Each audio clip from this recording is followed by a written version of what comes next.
Welcome back on exam GK. आज है 19 मार्च 2025 और आज के जितने भी इम्पोर्टेंट एमसीक्यू करंट अफेयर्स के क्वेश्चन बन सकते हैं उन सभी को इस वीडियो में शामिल किया गया है। वीडियो के लास्ट में आपसे 2 प्रश्नों का टेस्ट लिया जाएगा जिनके उत्तर आपको कमेंट बॉक्स में कमेंट करके बताने होंगे। तो चलिए आज की वीडियो शुरू करते हैं। पहला प्रश्न है, हाल ही में भारतीय रिजर्व बैंक आरबीआई को ब्रिटेन के लंदन में सेंट्रल बैंकिंग द्वारा किस पुरस्कार से सम्मानित किया गया है? तो आरबीआई को डिजिटल ट्रांसफॉर्मेशन अवार्ड 2025 से सम्मानित किया गया है। राइट ऑप्शन डी यहाँ पर हो जाएगा। भारतीय रिजर्व बैंक यानी कि आरबीआई को डिजिटल भुगतान और बैंकिंग सेवाओं को आधुनिक बनाने के लिए डिजिटल ट्रांसफॉर्मेशन अवार्ड 2025 से सम्मानित किया गया है। यह पुरस्कार केंद्रीय बैंक के द्वारा डिजिटल नवाचार को बढ़ावा देने और सुरक्षित डिजिटल लेन देन को आसान बनाने के प्रयासों को मान्यता देता है। अगला प्रश्न है, हाल ही में किस राज्य के कांगेर घाटी राष्ट्रीय उद्यान को यूनेस्को की अस्थायी सूची में शामिल किया गया है? तो कांगेर घाटी राष्ट्रीय उद्यान जो कि छत्तीसगढ़ राज्य में है। राइट ऑप्शन सी है। कांगेर घाटी राष्ट्रीय उद्यान छत्तीसगढ़ राज्य में स्थित है और यह अपनी जैव विविधता और प्राकृतिक गुफाओं के लिए प्रसिद्ध है। इसे हाल ही में यूनेस्को की अस्थायी विश्व धरोहर सूची में शामिल किया गया है, जिससे इसे अंतर्राष्ट्रीय स्तर पर संरक्षण का दर्जा मिलने की संभावना बढ़ गई है। अगला प्रश्न है, विश्व उपभोक्ता अधिकार दिवस 2025 का विषय क्या है? विश्व उपभोक्ता अधिकार दिवस 2025 का विषय है स्थायी जीवन शैली के लिए एक उचित परिवर्तन। डी राइट ऑप्शन है यहाँ पर। विश्व उपभोक्ता अधिकार दिवस 2025 का विषय स्थायी जीवन शैली के लिए एक उचित परिवर्तन है, जिसका उद्देश्य उपभोक्ताओं को पर्यावरण के अनुकूल और टिकाऊ उत्पादों को अपनाने के लिए प्रेरित करना है। यह जागरूकता बढ़ाने और उपभोक्ता व्यवहार को हरित अर्थव्यवस्था की ओर बदलने पर केंद्रित है। अगला प्रश्न है, भारतीय रिजर्व बैंक आरबीआई की डिजिटल पहल सारथी का प्रमुख उद्देश्य क्या है? तो सारथी का प्रमुख उद्देश्य है दस्तावेजों को सुरक्षित रूप से संग्रहित और साझा करना। राइट ऑप्शन डी है। सारथी आरबीआई की एक डिजिटल पहल है जिसका उद्देश्य डिजिटल दस्तावेजों को सुरक्षित रूप से स्टोर और साझा करना है। यह डिजिटल लेन देन को सुरक्षित और सुगम बनाने की दिशा में एक महत्वपूर्ण कदम है। अगला प्रश्न है, मृदुमल के मेनहरी या खड़े पत्थरों को यूनेस्को की विश्व धरोहर स्थलों की अस्थायी सूची में शामिल किया गया है। यह किस राज्य में है? तो यह तेलंगाना राज्य में है। राइट ऑप्शन सी यहाँ पर है। मृदुमल में स्थित मेनहिर या खड़े पत्थर तेलंगाना में पाए जाते हैं। ये प्राचीन काल में कब्रों के चिन्ह के रूप में स्थापित किए जाते थे और ऐतिहासिक एवं सांस्कृतिक दृष्टि से महत्वपूर्ण है। अगला प्रश्न है, हाल ही में भारतीय बीमा विनियामक और विकास प्राधिकरण IRDAI ने किस कंपनी को पुनर्बीमा परिचालन के लिए पंजीकरण प्रमाण पत्र प्रदान किया है? तो ये वैल्यू एथिक्स री इंश्योरेंस लिमिटेड को पुनः पंजीकरण प्रमाण पत्र प्रदान किया है। राइट ऑप्शन बी यहाँ पर होगा।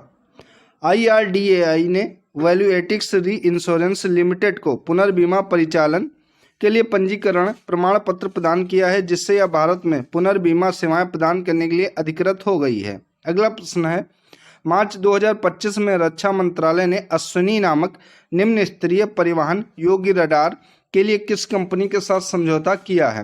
तो भारत इलेक्ट्रॉनिक्स लिमिटेड वेल के साथ समझौता किया गया है। राइट ऑप्शन बी यहाँ पर होगा। रक्षा मंत्रालय ने BEL के साथ अश्विनी रडार प्रणाली विकसित करने के लिए समझौता किया है। यह रडार प्रणाली भारतीय रक्षा बलों की वायु निगरानी क्षमताओं को और अधिक मजबूत बनाएगी। अगला प्रश्न है, हाल ही में शिक्षा मंत्रालय द्वारा किसके लिए प्रधानमंत्री योजना PM युवा 3.0 योजना शुरू की गई है? तो ये युवा लेखकों के लिए शुरू की गई है। राइट ऑप्शन डी होगा।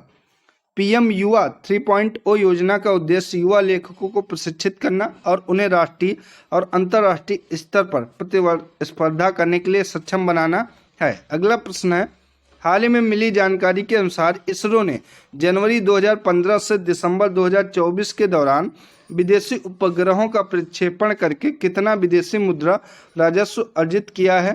तो ये 143 मिलियन अर्जित किया है। राइट ऑप्शन सी यहाँ पर हो जाएगा, $143 मिलियन।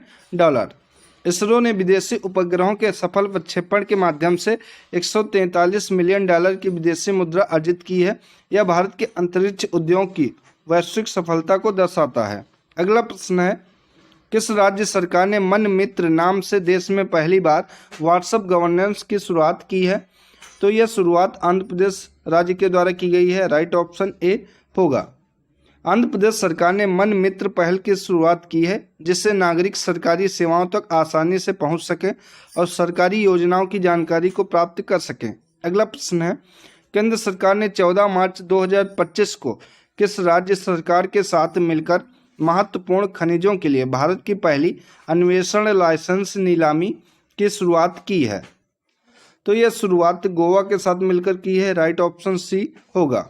भारत सरकार ने गोवा सरकार के साथ मिलकर महत्वपूर्ण खनिजों की खोज के लिए पहली अन्वेषण लाइसेंस नीलामी शुरू की है।